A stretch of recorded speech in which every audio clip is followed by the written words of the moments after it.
It's time for your Low Country Real Estate Market Update. It's the Brian Beatty Real Estate Show. Brian is one of the top 1% real estate agents in Charleston. Find him online at listingsincharleston.com. That's listingsincharleston.com. Or call him at 843-345-1273. Now, broadcasting from the WTMA studios, here's your host, Brian Beatty. It's the best of the Brian Beatty Real Estate Show. Good morning, Charleston, and welcome to another edition of the Brian Beatty Real Estate Show here on the Big Talker, 1250 WTMA and WTMA.com. Got a lot planned for you guys today, but here's a big question. Is home ownership broken? Is it still dead in this country, quote unquote? Well, according to Grant Cardone, for those of you that know who he is, very well-known multifamily investor, he has said home ownership is still dead in this country because the only people that are buying homes right now are people that have equity, great credit, and a job. So is that such a bad thing that people that are investing in real estate have the ability to do so? He says we're going to be a nation of renters. You know, renting will become the economic choice and the desirable choice, and that homeownership is only being driven right now by the upper class. And so I wanted to really I want to go straight forward. I want to dive into this. I want to talk about the real estate market at a high level today. Okay. I want to look at it from a 30,000-foot view. A lot of people have a lot of questions about the direction of the market. Are we about to, see a bubble burst? Are things going to continue in the direction they are? What's going to happen? All these folks that have been laid off or that have been going through furloughs, that have taken forbearances, will those turn into foreclosures?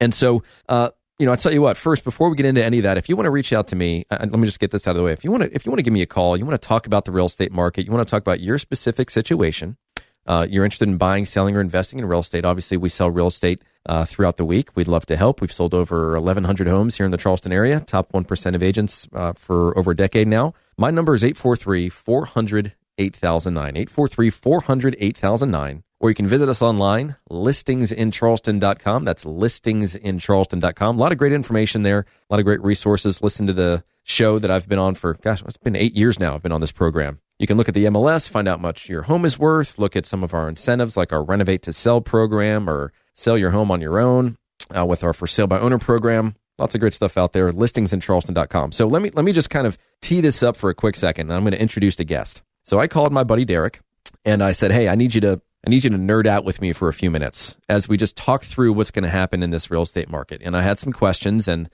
very obvious that he's an expert in his field. And when he has questions about real estate, he calls me. When I have a question about mortgages and just the lending industry, so on and so forth, I call him.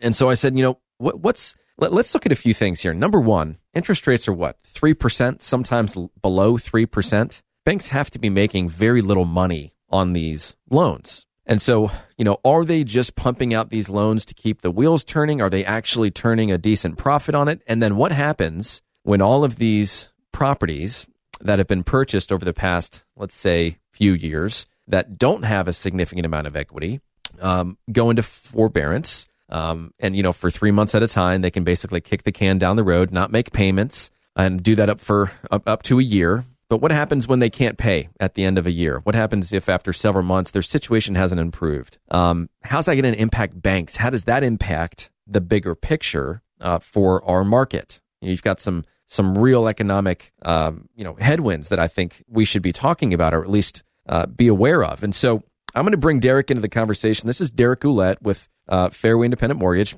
Derek, you there? Yes, I am. Awesome. All right. So as I mentioned, hey, we were talking a little while ago and just kind of nerding out on the real estate industry, which we have a tendency to do. And, we're talking about creating an institute for real estate agents that want to learn how to do things good and do other things good too. But we were, famous Zoolander. Yes. Keep up, folks. All right. So let's just, I want to get into this because I think we really touched on some great nuggets there that people are curious about. And so let's kind of just recreate that conversation, so to speak, so people can be a fly on the wall. And I'm going to start this with, the question that I asked you, which is, should there be concern about the fact that interest rates are so incredibly low that banks aren't really making a lot of money? And as a result of that, they're open to a significant amount of risk if these mortgages that they're servicing turn into defaults and foreclosures?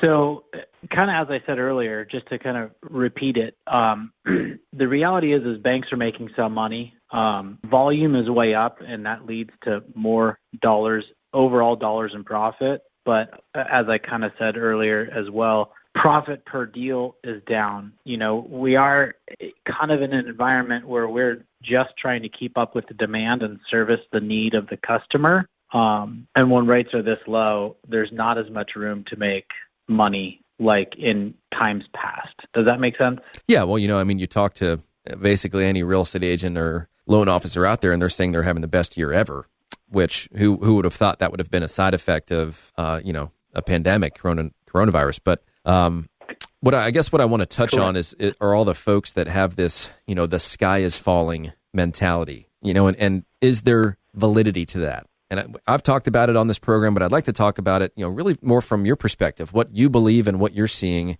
as somebody that is very deep into the financials of the decision-making process and the market in general. So I don't think that the sky is falling in any way, shape, or form. I think that lending over the last, let's just start from today backwards, the last 3 to 5 years is entirely different than anything I've experienced in my 21 years of doing this. And so the standards at which we analyze and look at people are entirely different, especially during the age of COVID, where some people are out of work, and the extra scrutiny that we put them through, I think really does set a lot of people up for success and not failure. And as you touched on, rates are so low that borrowing costs are so low that, a lot of people who might currently be one-income families, if they, God forbid, had to, have 2 people go back into the workforce, they could have close to minimum wage jobs and still make their mortgage payment. And then the other thing that we touched on earlier was, people have way more equity now than they've ever had. And so from that perspective, God forbid somebody's, going to not be able to make their payment moving forward, at least they have money to transition into something else moving forward. Right. I mean, if you look at, the stat that I'm aware of, is that about 7% of mortgages are in forbearance right now, and about 75% of those are already on an extension. And so that's, I think close to 4 million folks that are in that position right now, at least as of the end of September. But, in the grand scheme of things, does that mean that we have a huge wave of foreclosures headed our way? Yes, of course, there are going to be some people that will end up having to take that route. And that's unfortunate. And you never want that for anybody. But even if you've owned your home for, let's call it 2 years, in some areas, just a year, depends on how well you bought the house. But folks have equity. They can still sell their home and, at minimum, break even, and then just kind of hit the reset button for a little while. And so, yep. I disagree with Grant Cardone's perception of the housing market, because I think in me it's a little fear-mongering, it's a little scare tactic to say that we're going to become a nation of renters because the only people that can afford a house right now are the people with a job, good credit, and money. But I'm sorry, isn't that the way it should be?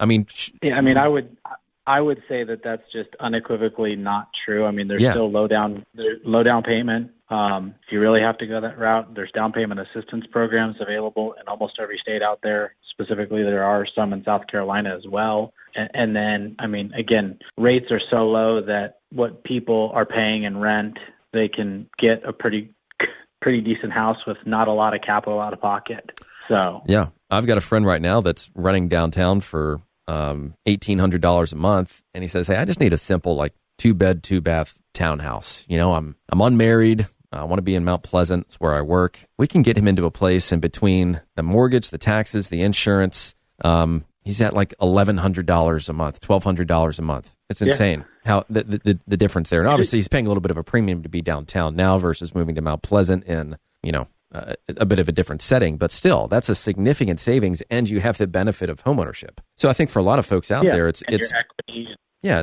much more of a reality than people think. But I wanted to touch on this idea that some people have this doom and gloom mentality that they know something we don't, which is that this market is about to crash, and it's not just going to be a little one. It's going to be hard. It's going to be the worst our economy has ever seen. And I feel like more signs are pointing toward it not being that bad than that actually becoming a reality.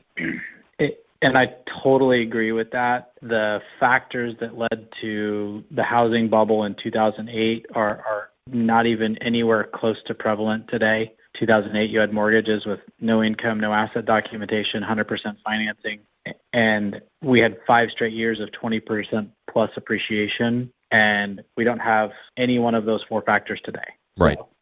Well, when we come back, we're going to talk more about what's happening here locally, because we can talk about national stats and, their overall feel for what's happening here in America. But we need to, of course, apply that to what's happening here in the Low Country. So when we come back, we're going to talk about what's happening here in our market, how that impacts you, buyers, sellers, investors, real estate agents, those that are just involved in some way, shape, or form in the real estate process. So, Derek, thank you very much. Hey, if somebody wants to reach out to you, how do they get in touch with you? What's the best way? Cell phone, 949-280-8044. That's 949-280-8044. Call me or text me. Sounds good. And folks, if you weren't quick enough to write that down, you can always just give me a buzz, because I leave my contact information out throughout the show, and I'll put you in touch with Derek. But Derek, I really appreciate it. Thanks for, like I mentioned earlier, nerding out with me on what's going on in the real estate market, and talk to you soon. Sounds good. Thanks, Brian. All right, folks, stick around for more of the Brian Beatty Real Estate Show here on the Big Talker, 1250 WTMA and WTMA.com. And again, remember, if you want to reach out to me and talk more about what's happening with you,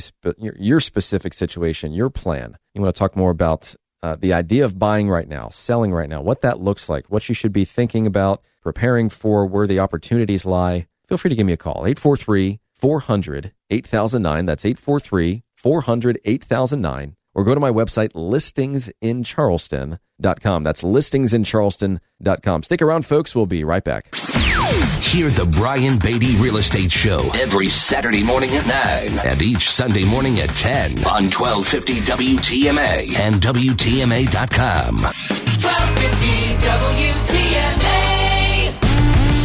Expert news and views on the Low Country real estate scene. The Brian Beatty Real Estate Show on 1250 WTMA.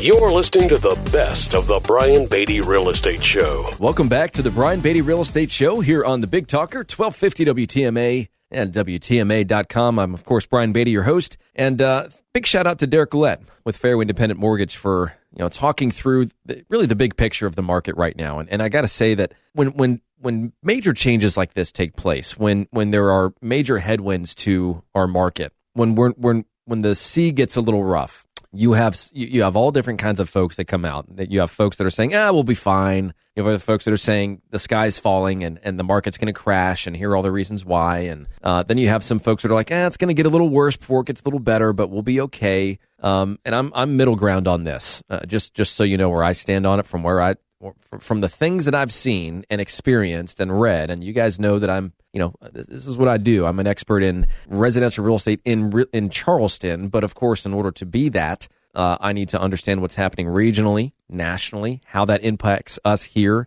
in the Low Country, and how that impacts you and your decision making when it comes time to buy, sell, or invest in real estate. And then, of course, it's just a combination of my experience as somebody that's sold over 1,100 homes and been in the top 1% of agents here for 11 years. And so I want to talk now about what's happening in Charleston. Let's focus on our hometown for a little while. Let's not worry about what's happening nationally. And yes, of course, that does factor into what happens here locally. A lot of folks still moving from the Northeast, targeting Charleston. We continue to get good press that says we're the number one small city in America. Rightfully so, by the way. This place is awesome. But we've got all these folks that are targeting Charleston. We've got a lot of people that are moving here. A lot of the folks that are calling on our listings for sale are obviously coming from other places. We're getting a lot more phone calls and a lot more inquiries from folks that are outside of Charleston, of course, than folks that are here. And so when you look at our market in general, just look at some of the stats. And again, we've been talking about this really at this point for years, and I'm going to say like 3 years. I started warning you guys about it 3 years ago and how inventory was starting to come down and that demand was outpacing supply. And then things, got a little bit better. But then, my goodness, the beginning of really the April, May of 2019 is when things started to take a pretty big dip. We started to go down. May of 2019, especially in the residential resale market, right? If I'm excluding new construction from the picture for a moment, if you just look at homes that have been built, right? Previously owned properties, we had about 5,000 homes available for you to purchase in May of 2019, right? Then things start to go down. At the end of the year, we had about 4,000. So beginning of this year, it usually harbors right around that same number for the first 2 or so months of the year. Not a ton of people are quick to throw their homes on the market. And so we kind of just, the inventory is fairly balanced at that particular moment in time, December, January, February, which, by the way, for us at least, has always been an awesome window of opportunity for sellers to sell their home, because not a lot of people are motivated to sell at that point in time, but you have plenty of buyers that if they see the right property, they will jump on it. And they just feel like they're kind of forced to wait until spring because that's when all the good inventory hits the market. It's going to be a little different this winter and this coming spring, I can tell you that. But just kind of following this trend line for a moment so I can attach a story to it. So we know that May of 2019, we've got let's call it about 5,000 homes. By the end of the year, we've got 4,000 homes. Well, we spike a little bit in March up to 4,300 properties. And of course, that's when the coronavirus becomes prevalent. And then every month, we start losing hundreds of properties in the form of inventory. So remember, 4,300 properties in March of this year. At the end of September, we're down to 2,600. It is a sharp decline. If you guys could see the graph on my screen right now, it's no joke. And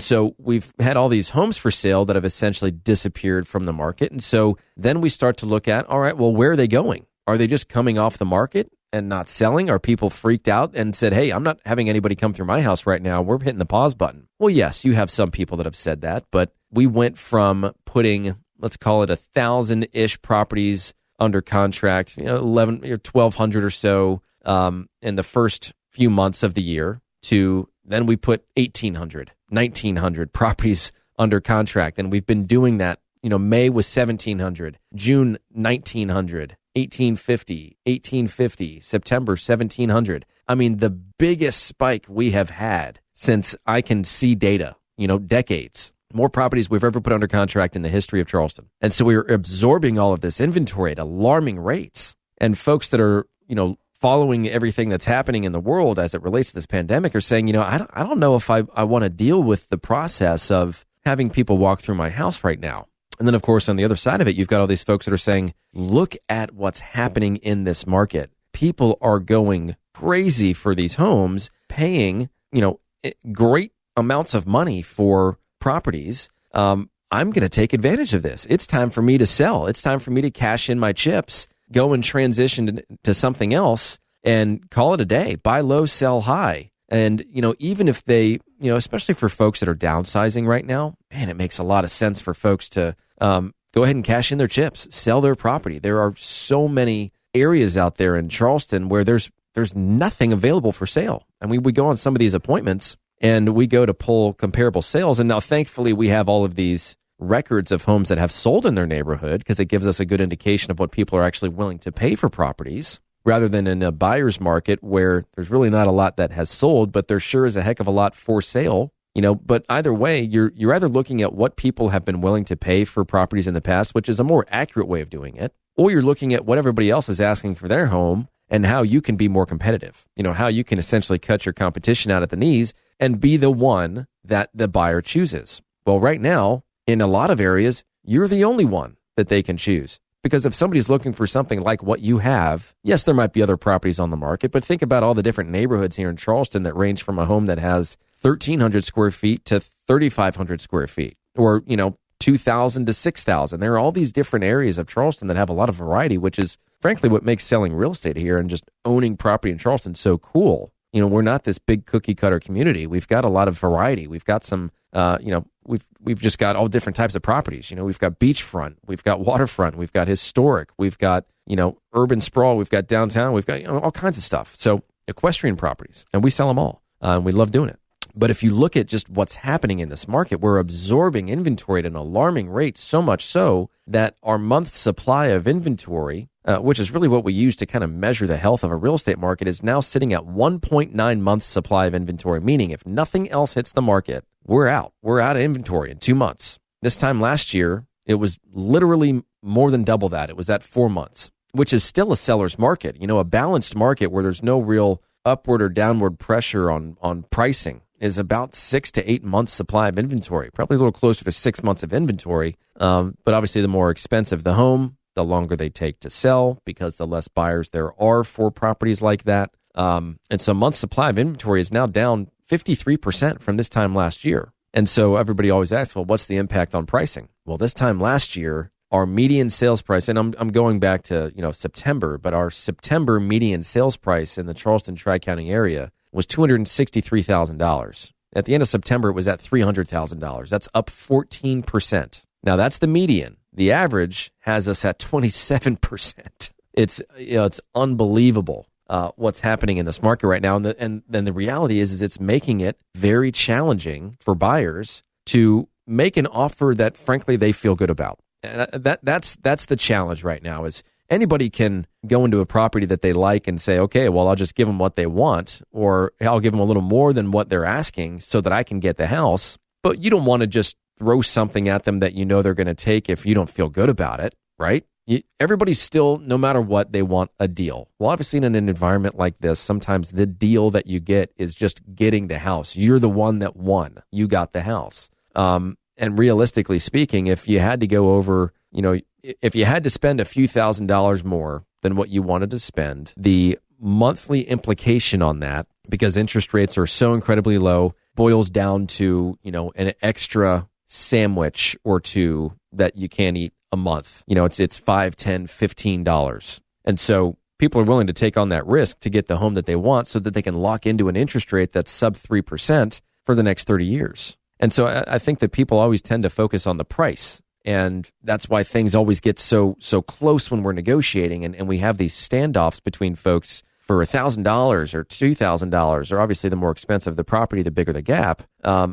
When in reality, buyers are the ones that are saying, okay, seller, we're going to let you win this initial round of negotiating because frankly, I want that interest rate. And I think they're here to stay for a while. I don't think they're going anywhere. And the Fed has said as much.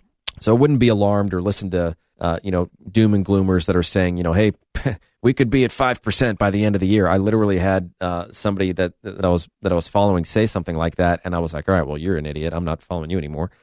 Unless there's something that just happens that's completely out of control that nobody saw coming. And even then, I can't see that happening. So I don't think we're looking at 5% interest rates here in the next few months. That was an absurd comment.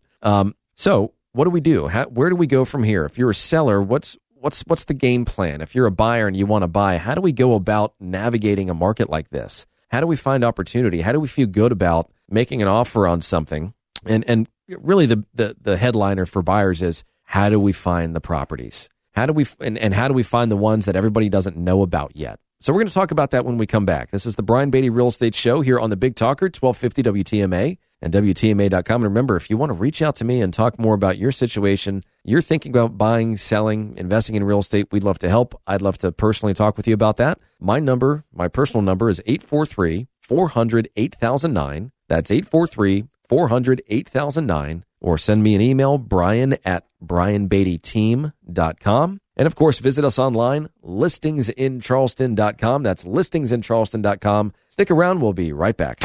More stimulating talk on real estate matters with Brian Beatty next on 1250 WTMA. 1250 WTMA.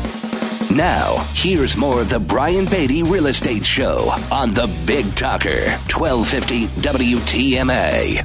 It's the best of the Brian Beatty Real Estate Show. Welcome back, Charleston, as the Brian Beatty Real Estate Show continues here on the Big Talker, 1250 WTMA and WTMA.com. I'm, of course, your host, Brian Beatty. Thanks again for tuning in and listening to my expert news and reviews of the housing market, helping you be prepared as a consumer for when it comes time for you to buy, sell, or invest in real estate. Now, again, if you want to reach out to me and my team, talk about working with us together to help you buy, sell, or invest in real estate, my number is 843-400-8009. That's 843-400-8009. Or visit us online, listingsincharleston.com. That's listingsincharleston.com. You can learn more about myself and my team and who we are, what we do, what we sell, how we sell it. Listen to every version of this radio show going back, 8 years. You can learn more about the value of your home You can get an instant offer from us. You can learn how to sell it on your own. You can learn more about our Renovate to Sell program, where we can help manage that project. We can even arrange financing if you don't have the money to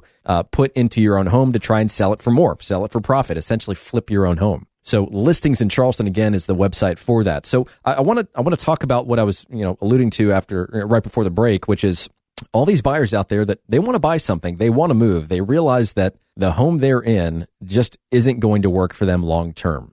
Maybe their needs have changed. And so now they're looking at having some more amenities in their house or just having something different. But in order for them to buy, they need to sell their current home. And so, of course, we have a lot of people that are moving here from other areas of the country. It's certainly going to be the case that they need to sell their home as well. And we'll talk about that in just a minute. But let's look at this from two different points of view. Let's look at this from the seller's point of view and from the buyer's point of view. Now, just generally speaking, from the buyer's point of view, it's understandable that if a buyer's going to make an offer on a property and they need to sell their home first, that they want to be given an opportunity to sell their home without losing out on the opportunity to buy the home that they're currently under contract with. On the seller's side, however, if they agree to a contract in which a buyer needs to sell their home first so that they can afford to buy their home, then shouldn't they have the opportunity to also sell the home to somebody that doesn't have that contingency?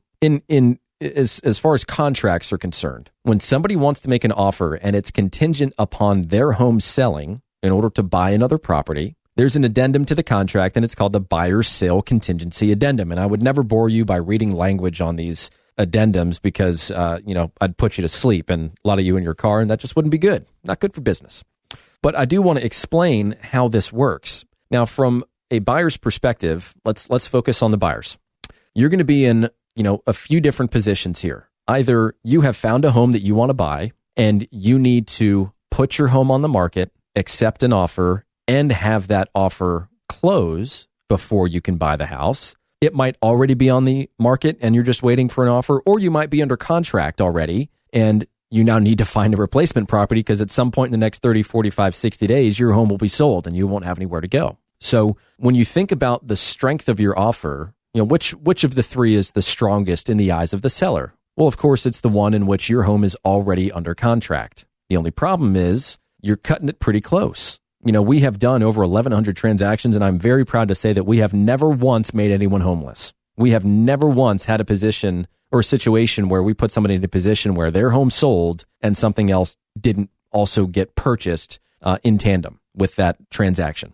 So from a buyer's perspective, you just, I guess, need to understand that because we have such low inventory, remember, inventory is down almost 45% from this time last year. We've got basically 3,800 homes available for sale right now. This time last year, we had 6,300. So there's just not a lot out there. A lot of our inventory got soaked up through some of the pent-up demand we had in March and April. And we put more homes under contract in the month of May than we ever have in any month leading up to that point in Charleston. Well, guess what? We broke that record again in July. So we just have all these folks that are accepting offers on the homes that they're selling, and it makes the environment for you as a buyer very competitive. So what are some of the things that you as a buyer or that you as a seller can do to create, a good middle ground, to find a win-win situation in this? Because I will tell you that, again, going back to what I was saying last segment before the break, is that a lot of these sellers they don't even want to entertain the thought of a home sale contingency. And it's probably because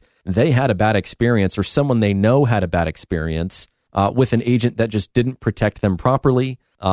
Obviously, there are some things that are just outside of our control. I mean, we can't force a home to be sold in order for another one to be purchased, but we can create some safeguards. We can create an ironclad contract that prevent you, the seller, from being stuck off the market for too long with a buyer that just might not be reasonable about what they're willing to accept on the home that they need to sell in order to buy yours. So given these three scenarios, the buyer that hasn't put their home on the market yet, or the buyer that has put their home on the market, but it's not under contract, or the buyer that has the home under contract, there are a few different things that we can do, and we can be really creative in creating that win-win scenario for both the buyer and the seller. And that's one of the great things about real estate. And that's honestly one of the great things that you should look forward to in working with an experienced agent, is that we have the ability to be creative. We have the experience in having done this so many different times and in so many different ways that we can cater a contract and a situation to to your needs and to the buyer's needs and have it be a win-win. So like, let's use the example of the buyer that their home is not on the market, but they've found something that they would love to buy,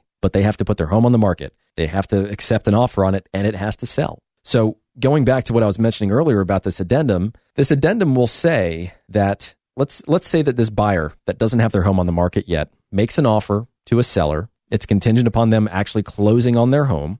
And the seller says, okay, you know what? I'm going to take your offer. However, I'm going to add language that states that, while you, Mr. Buyer, are trying to receive an offer on your home that you already own, which you need to sell in order to buy mine, if somebody else comes along and they don't have to sell their house and you, Mr. Buyer, don't have the ability to just buy my house without selling your own first, then I want the right to switch over to that contract called a kick-out clause. You can effectively kick a buyer out of the contract if someone else comes along and they don't have to sell their home. So that in that instance, that's a good win-win situation. But what are some other ways that we can look at that? What are some other ways that we can find some middle ground? Well, maybe another example would be that for this buyer that doesn't have their home on the market, it's not under contract, and they certainly haven't sold it yet, the seller could say, okay, well, you know what? I will accept your offer. And if we can't work out some sort of kick-out clause, in other words, if the seller doesn't have the right to continue to market the property and sell it to someone else that does not have a home sale contingency, then they could say something like, all right, well, as soon as I accept this offer, your home has to be on the market within 3 days. And as soon as that home is on the market, I'm only going to give you 30 days to receive a contract on it. And if you can't, and if you don't, then I have the right to cancel this agreement and put my home back on the market and try and find another buyer that doesn't have to sell their home. Or you could be even more creative. You could say, okay, well, fine. If this is your initial asking price, then I want you to reduce your price by $10,000 every 2 weeks. And I'll give you, 6 weeks to receive a contract on your house. And if you don't, I have the right to put it back on the market. Or you can say things like, hey, if you have to sell your home before you buy mine, that's fine. We're going to put some things in place so that, I as the seller am not stuck off the market for a prolonged period of time. But you can't accept an offer on your house if a buyer has to sell theirs, because I don't want to create this long domino effect where now I'm waiting on other people to buy your house so that you can buy my house. There's just too many things that can go wrong. So you can create all these scenarios in which the seller is protected from not having their property be tied up with a contract that may or may not sell for too long. And you as the buyer can secure your interest in that property so long as you're reasonable and you hire an agent that knows how to get your property sold quickly and for top dollar. And we've been really successful in doing this, but it takes effort to explain the process and to come up with these scenarios in which both the buyer and the seller are happy with the terms of the agreement. Every once in a while, I'll have an agent that'll call me and they'll say, hey, Brian, we looked at your listing at 123 Main Street. Would you guys consider a home sale contingency? And I always have a conversation with the seller about this because I encourage them to look at any contract. I don't ever want to just say no without knowing everything there is to know about the terms and conditions of that agreement. So I tell sellers, hey, I'm always going to incentivize somebody to make you an offer so that we can actually see, aside from the price, what the terms and the conditions are. So I'm always going to tell an agent, yeah, we would look at that. It's just going to depend on how it's structured and what the terms and the conditions of it look like. And so just in doing that simple thing where I'm facilitating a transaction, I'm getting the party started. But let's look at this and let's really structure things in a way that is a true win-win for the buyer and the seller. Because as a seller, the last thing you want right now is to be locked into a contract for a prolonged period of time and not have the ability to get out of the deal or be working with a buyer that is trying to get an unreasonable amount of money for the sale of their house. If their home is worth $400,000 and they're trying to buy your home and it's worth $600,000 and they list their home for $435,000, buyers aren't likely going to buy that. It's just overpriced. And so now you're just kind of wasting your time as a seller. And the reality is this, and there are a few tricks that we do to, kind of combat this, so to speak. But here's the technical portion of this. As a seller, if you accept a contract from a buyer that needs to sell their home, we are obligated as agents to change the status of your listing to something called active contingent. It's another way of saying under contract. It's almost another way of saying pending. And so that means that some websites are going to no longer show that property is being available for sale. And most real estate agents do not show homes to buyers that are already under contract. Now, the workaround to this is that we have the ability to change the language in the remarks section of the listing to say something like a kick-out clause is in place. If you don't have to sell your home, you can still make an offer and potentially purchase this one. And it's a nice workaround. And we've had people that they needed to put their home on the market. They needed to accept an offer. It needed to sell before they could buy it. And so they agreed to allow the seller to continue to market the property. And if someone else comes along that doesn't have to do that, doesn't have to sell their home, then the seller has the right to switch over to the other contract. And again, it's all about creating win-win scenarios for people. But you have to be creative. You have to have the experience, and you have to know how to write the contract in such a way that actually protects your client and both parties. So if that's something that you've been considering, you want to buy a house, you need to sell yours first, there are a few initial steps here. The first step is, hey, is there anything out there that excites you enough to actually make you want to move? Is there a true motivation there? And then, of course, once we determine whether or not, it seems reasonable for you to be able to purchase something like that. Something like that is either currently available or should be coming available shortly. Once you know that, it's viable for you to purchase what you want to purchase, then, of course, we need to determine, well, how much is your home worth? How much equity do you have? What does the sales process look like if we put your home on the market? And then, of course, we talk about the process and the language in the contract, and just answer a lot of questions as it relates to, selling a property and buying a property at the same time. What are some things that can go wrong? What are some things that we can put into the contract to make sure that ultimately you as a buyer don't end up owning two homes, or you as a seller don't sell your home without anywhere else to go? So if that's something I can help you with, feel free to give me a call. I'd love to talk through that with you. There's a lot that goes on in those conversations, and you really need to wrap your head around it before you start putting the cart before the horse. Happy to do that with you. My number is 843-400-8009, 843-400-8009. Or, of course, visit us online, listingsincharleston.com. That's listingsincharleston.com. Stick around, folks, for more of the Brian Beatty Real Estate Show on the Big Talker 1250 WTMA and WTMA.com. Have a real estate question? Ask Brian Beatty. Send him an email, lowcountryhomesales@gmail.com. The Brian Beatty Real Estate Show is on 1250 WTMA. 1250 WTMA. You're listening to the Brian Beatty Real Estate Show on the Big Talker, 1250 WTMA and WTMA.com.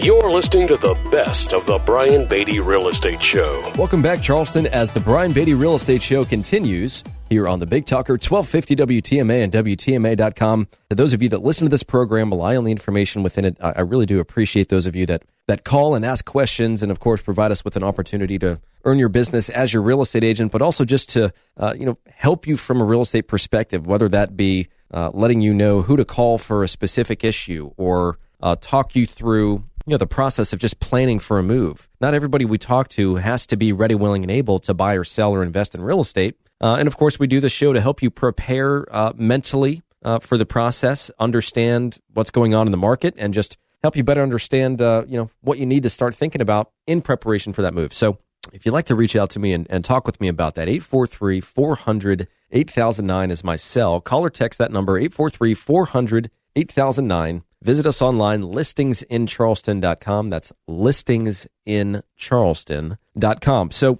we focused the first half of the show on just the mental and emotional trauma that a lot of people are experiencing right now, and the fact that it's just a hard time for a lot of people. A lot of uncertainty in the market amidst a real estate market that's incredibly hot and really just tough to judge. If you don't really have a firm pulse on the market right now, a lot of agents just kind of have their hands up in the air to say, I don't know. I don't know how to advise people right now. I don't know what's going to happen. I've never seen something like this before. And of course, from our perspective, or from my perspective, I study the market every day. We sell a lot of real estate, and so that gives us a pretty good understanding of what people are thinking and feeling and doing in the market, so that we can then relay that to you as you listen to this program and figure out when the right time is for you to buy, sell, or invest in real estate. And when that happens, or when that comes, how should you approach the process? So I want to talk first about buyers, and then I want to talk about sellers. It's just in this market right now. And we've talked a lot over the past several weeks about how to find these properties that are not currently on the market right now. And there are a bunch of different sources that we use. And, when we work with buyers, and when we talk with them about, our services, we talk about, the time and the energy and the resources that it takes to find off-market deals for buyers right now. Because obviously we could just do what everybody else does and, set you up with some sort of MLS search, which takes us all of 5 minutes, and send you properties as they hit the market, and then just say, hey, when you see something you like, let me know. I'll open the door for you. We'll talk about making an offer if you like it. It's what a lot of people are doing right now. And, a lot of agents right now are just on autopilot, and it's a shame, but it is what it is. A lot of agents are burned out. So for us, obviously we see this as a huge opportunity. Of course, we're going to tell you what's on the market, but you can just find that stuff out on Zillow, quite frankly. What is it that an agent's doing for you that's above and beyond? What are they actually doing to earn your business and differentiate themselves from their competition? Because anybody can just set you up on a search, and I can't tell you the number of buyers we talked to who are like, oh yeah, we've already got a buyer set on this property. I'm like, okay, great. Well, good luck with that, because as soon as one of those properties that's really well priced hits the market, it's going to be you versus a dozen other people. And obviously, I'm not saying it that way, but that's kind of what I'm thinking. Is these buyers out there don't know what agents can be doing for them to provide them with opportunity that other agents just aren't simply willing to do, don't have the time, energy, or the resources to do. For the buyers. And so what do I mean by that? What are some things that we can be doing? Well, you think about all the people that are selling their home on their own. As a buyer, you would like to have an efficient way of finding out who those people are. We have that. What about all the people that tried selling and didn't? They had their home on the market at some point last year, earlier this year, maybe even a year before that, it didn't sell. Well, if we brought them an offer from a buyer, they didn't have to go through the whole process of preparing their home for sale and listing it and being subjected to showings and so on and so forth. What if we just brought them a buyer? Would they consider selling their house? A lot of them would. We've done about a dozen deals in the past 12 months where we literally just found a seller that was willing to sell their home to our buyer. They weren't on the market.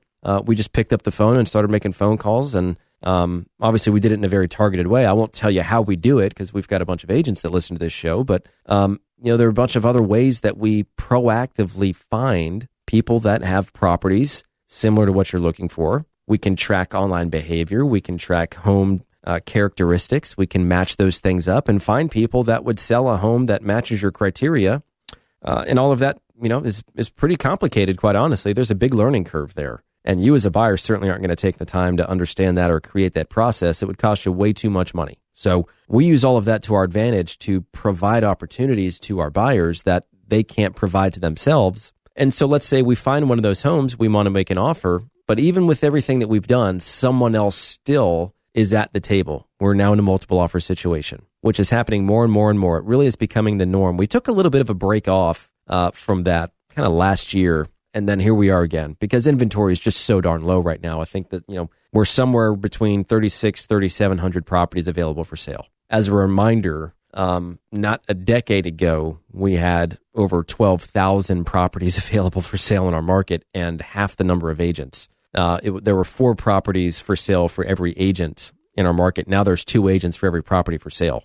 So what happens if we're in a multiple offer situation? How do we win? How do we differentiate ourselves? Well, obviously, and what I mean by how do you win isn't, well, obviously we just pay more than everybody else, because not a lot of people choose that option. But what can we do to differentiate ourselves? How can we stand out from the crowd? And, are there some things that we can do that make sense that aren't going to cost us a ton of money or allow you as a buyer to inherit a ton of risk and still get the property? Well, obviously the first thing here is, and we did talk about this last segment, there is the right place and time for you to have a conversation with a lender and get pre-approved for a mortgage. And the more you can invest up front into that process and the stronger the letter that lender can provide on your behalf, the higher the chance you will have of getting that property as opposed to another buyer that might have done a similar process but didn't provide as much documentation. There's a pre-qualification letter, a pre-approval letter, and an approval letter. We strive for an approval letter. We want you to go through the underwriting process, if possible, while we're waiting to find the right property for you, so that when we find it, the lender can say, hey, just so you know, they already have a mortgage. We're just looking for a property to attach it to. We don't have to go through the process of looking at tax returns and bank statements and verifying income. And, oh, by the way, we didn't realize this, but the buyer had a foreclosure 6 months ago. Sorry, they can't get a mortgage. Deal can't go through. I mean, all these things happen all the time. So, yes, there is an appropriate time to go through the approval process and use that to stand out amongst the competition. But even that is fairly standard. What are some of the more outside of the box things that we can do? I'll tell you, one of the things that works really well is writing a personal letter to the seller. And there's a way to do it without it sounding cheesy or without it sounding like, hey, I'm really trying to, get your house for a deal. But let me write you this lovey-dovey letter to see if I can pull one over on you. No, it has to be authentic. It has to be real.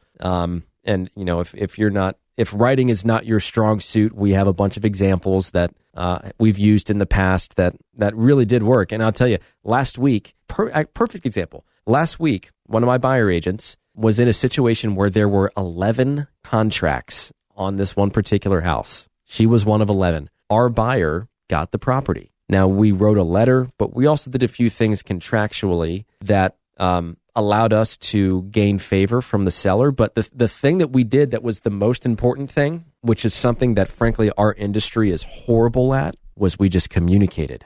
Join us for another edition of the Brian Beatty Real Estate Show next Saturday morning at 9 and Sunday morning at 10. Contact Brian Beatty online at listingsincharleston.com. That's listingsincharleston.com. Or call him at 843-345-1273. 843-345-1273.